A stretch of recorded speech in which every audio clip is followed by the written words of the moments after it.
Hey guys, good evening everybody. Welcome to another edition of the AccessToTrader.com nightly wrap-up show. Hope everybody is doing okay. It's about 7 o'clock at night.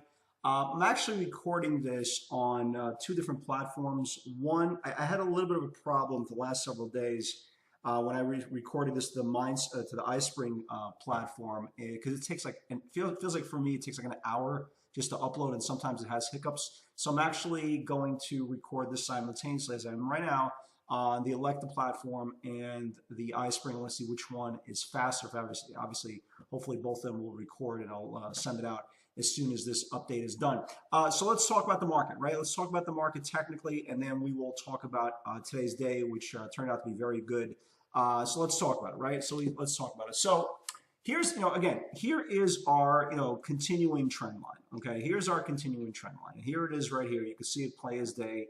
I drew the trend line. You can see all these series of lower highs, right? All these series of lower highs. And yesterday, we kind of, we touched about it briefly. We kind of held this 10-day moving average and put in a hammer. But again, does it really matter off the 10-day moving average? It's not really something that's so awesome that you really need to pay a lot of attention to. But it was bullish. Again, anytime the market puts in a hammer or a stock puts in a hammer, it is a bullish thing and at least buys time. And that's what happened today. It kind of bought time. And you can see today here, it's kind of an odd inside day off yesterday's candle. Didn't take out the high, didn't take out the low. And my question is that really bullish, right? And obviously you can clearly see here, again, you have this trend line, and now you have 1, 2, 3 days of all lower highs. You can just see it, 3 days and lower highs. And again, is it going to play out just like it did right over here?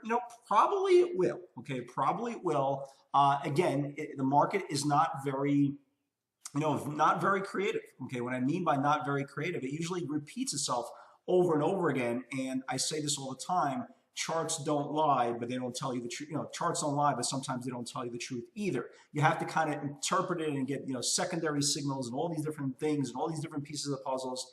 And then hopefully you'll find liquidity, and hopefully your process will kind of match up to what the market's trying to tell you. But from the overall aspect of it, the S&P, again, got to see. We have to see here. If we start pivoting below yesterday's low of 23.65. And again, here's this rising 50-day moving average that's still going to supply some support. But I have to say, any close below this, 23.36 level, right? 23.36 level will be deemed as bearish, or at least deemed as market shifting towards the downside. I don't want to use the word bearish. I think bearish is a very old school terminology. You can have a bull market and find bearish tendencies. You can have a bear market and find bullish tendencies. So I think the word bullish and bearish are very loosely, are kind of very loosely spoken about these days. I think it's just a trader's market, and whatever side of the market you do trade,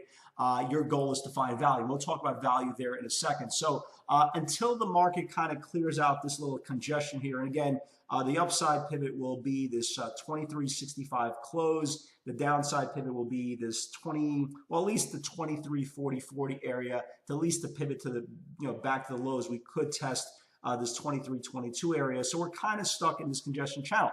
The good news is it's very tradable most days. Like, for example, I have always said the luck, right? The person who is lucky, okay? Luck usually resides on the people who are prepared, right? In trading, yes, of course you have to be on your A game all the time. Again, there is no mulligans. Money will be transferred out of your account faster than you can blink. And there's nobody that, again, I say this all the time, that can do more damage to your account than you can, okay, by constantly shooting yourself in the foot randomly all the time. Having said that, the luck part of trading is real, okay? There's days you could be in a position and the stock gets halted, right? And whether you're in the right trade or the wrong trade, luck will be part of the next PR that comes out. That's lucky.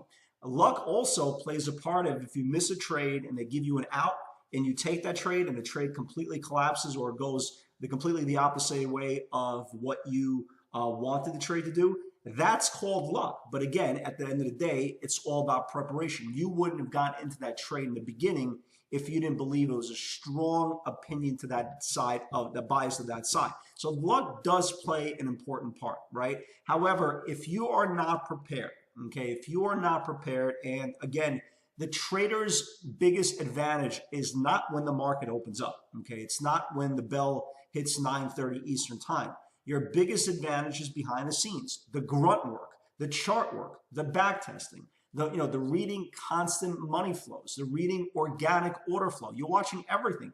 And that all goes into your foundation. And that's where your luck is actually made. You don't realize it, but that's where your luck is actually made. So when you look, for example, a day like yesterday, which I said, was just god awful. There was just nothing going on. And I didn't trade. I didn't trade yesterday. I mean, it was just so slow. There was no value. There was no confirmation. And like I said yesterday, when you get a pair of 2-5, if you get a hand of 2-5 offsuit, just muck it.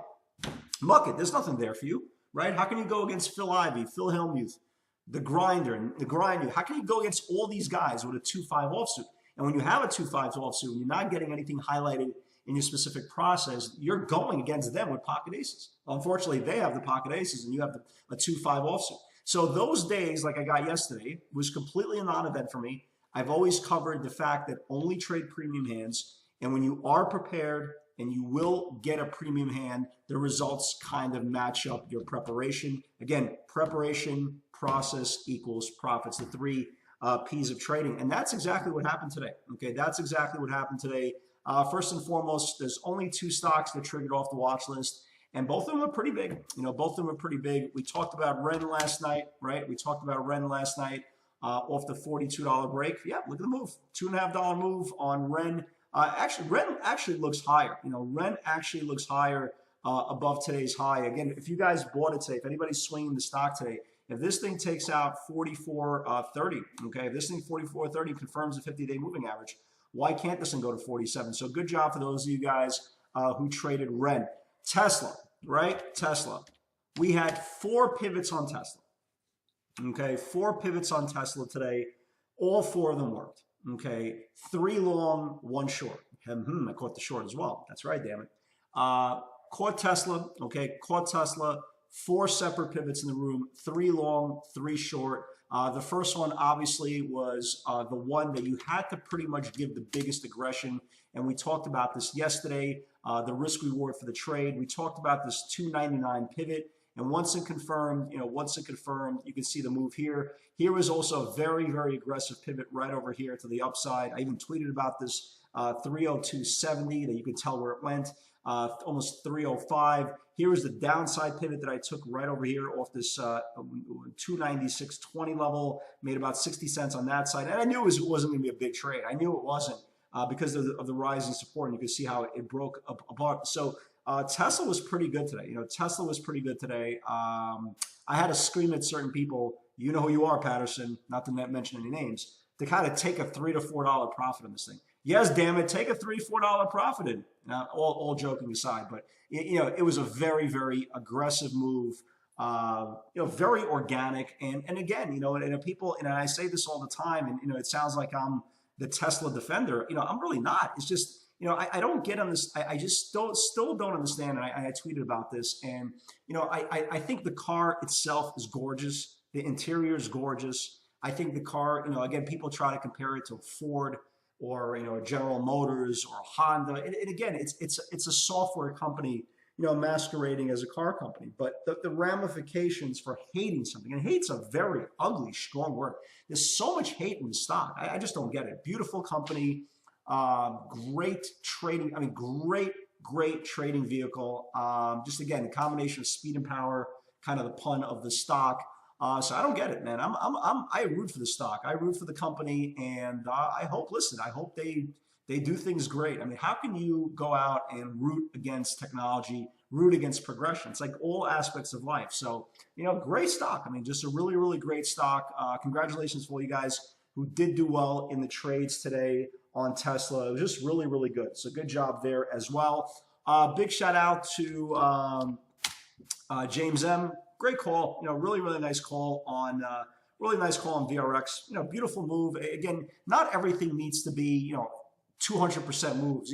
Some of these natural moves are just really pretty. You know, it broke down on this channel right here. These are all 60-minute candles. Good work, James. You know, called it out perfectly, and it stopped right on support right here. It stopped right on support on the lower linear regression line. Again, nothing crazy, but again, nice organic move.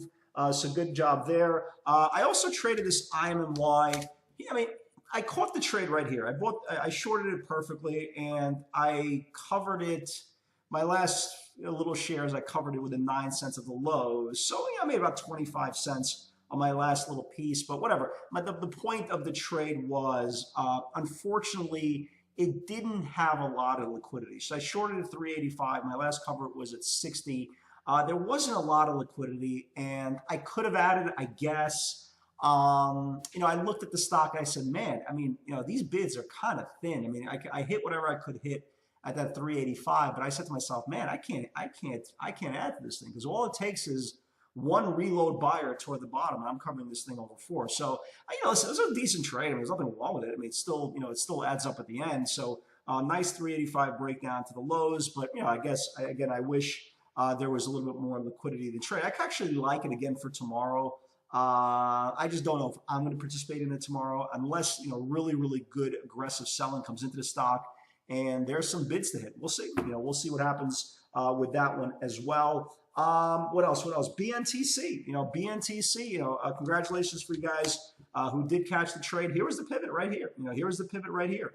446 was the low here, right? 40 right here. This is it. 446. Once it confirmed on 446, this is the, you know, this is the 16-minute bar. I even tweeted about this. Again, I tweeted it when the stock started breaking down, and yeah, it broke down, right? It broke down. Congratulations for all you guys who did catch that as well. So 4 trades on Tesla in the room, 3 long, 1 short, VRX, BNTC, IMMY. For those who did catch Ren, just a good day. I mean, just a really good, solid day. I mean, again, no complaints. And again, the idea going into tomorrow's session runs kind of 2 ways. Can we get 10 trades again tomorrow, right? Can you get 10 trades, 10 pivots? Absolutely. Of course you can. Can you get 2 trades tomorrow? Damn right. Can you get 0 trades tomorrow? Yeah, maybe, maybe not. But the point is, again, guys, don't trade because the market is open. Trade because your process gets highlighted and you find value. All right, guys, that's the name of the game. So let's get into tomorrow. Again, we talked about the pivots on the congestion channel that the S&P 500 is trading in, so nothing really on the macro side there to get excited about. Let's talk about some names that look pretty good. NVGS broke out today. You know, broke out today. We had this off the watch list several days ago. I didn't trade it myself. Broke out today off this 1430 level. Keep an eye on this thing. It does trade in a 5-cent interval, guys, but 1460 break on this thing. Keep an eye on this thing for tomorrow. GWRE looks pretty good itself. You know, it looks pretty good itself. Keep an eye on this thing. I think, you know, gap and go tomorrow, continuation move above 60. I'm sorry, above 59 bucks, right? Above 59 bucks. You can see how the 60-minute channel is winding up here. So 59 break on GWRE. That looks good. Encana, look at Encana's chart. Used to be such a high-flying name. Look at Encana's chart. Beautiful chart here, guys. Here's the 60-minute channel. Nice little, you know, flag pattern here.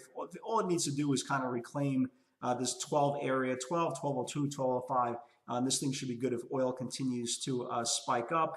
What else do I want to talk about? eBay. Look at eBay's chart. You know, there was some notable call activity in eBay the last couple of days. I believe yesterday as well. You know, keep an eye on this thing. It breaks out above. This 34.43 area. So keep an eye on eBay. IMMY. You know, again, I think it goes lower again tomorrow. As you can see, it stopped at the 10-day moving average, which is roughly 350. And as I say all the time, if you believe that the 10-day moving average is the birth of the trade to the upside, then you have to believe it's the birth of the trade to the downside. So if it confirms the 350 break to the downside, it should get to roughly around the 310 area. So keep an eye on that. So guys, have a great night, everybody. Good, solid work today. Again, come in tomorrow. We'll talk about, obviously, all the FANG names, pre-market, all the pivots there. And with God's help, I'll see you all there. All right, guys, have a great night, everybody. I will see you all with God's help tomorrow.